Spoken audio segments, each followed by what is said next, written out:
Alright, so I'm going to show you guys how to make some rabbit chili. It's like a white chili, like a white chicken chili, but we're going to use rabbit meat. So I already got the garlic in here and the onions.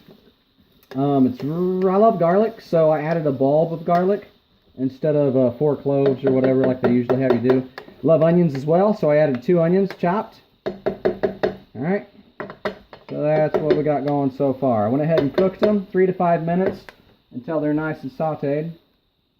And then you add your rabbit stock. I boiled the rabbit for about an hour, and it depends on how hot you boil it.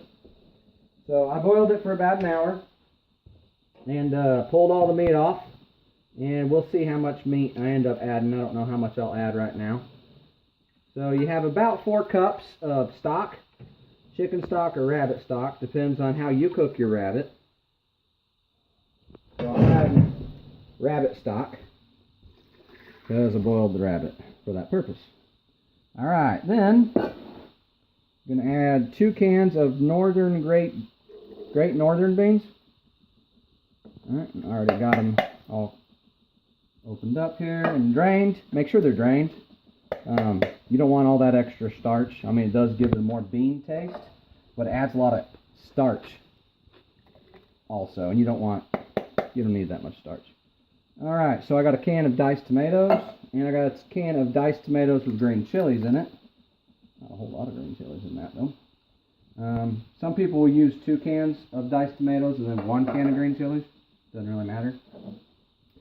And then I have 16 ounces of green salsa I'm going to add. Alright. And then I have a whole bunch of seasoning I'm going to add. I have a bay leaf, which most people don't add. It's 5 bay leaves. Then I have a tablespoon of oregano, a tablespoon of dried cilantro. You can use fresh if you prefer. Then I have a tablespoon of cumin, half a teaspoon of seasoning salt, half a teaspoon of pepper. And that's about it.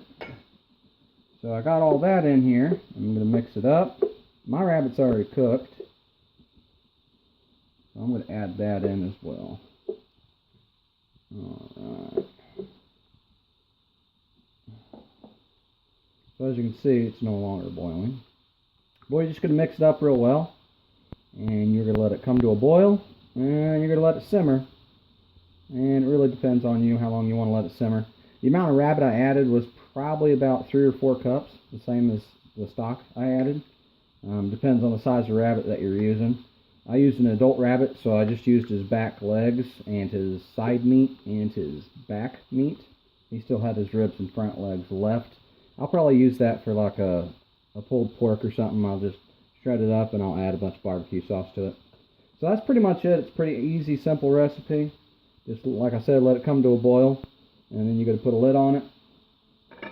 Let it come to a boil, and then let it simmer 20-30 minutes, something like that.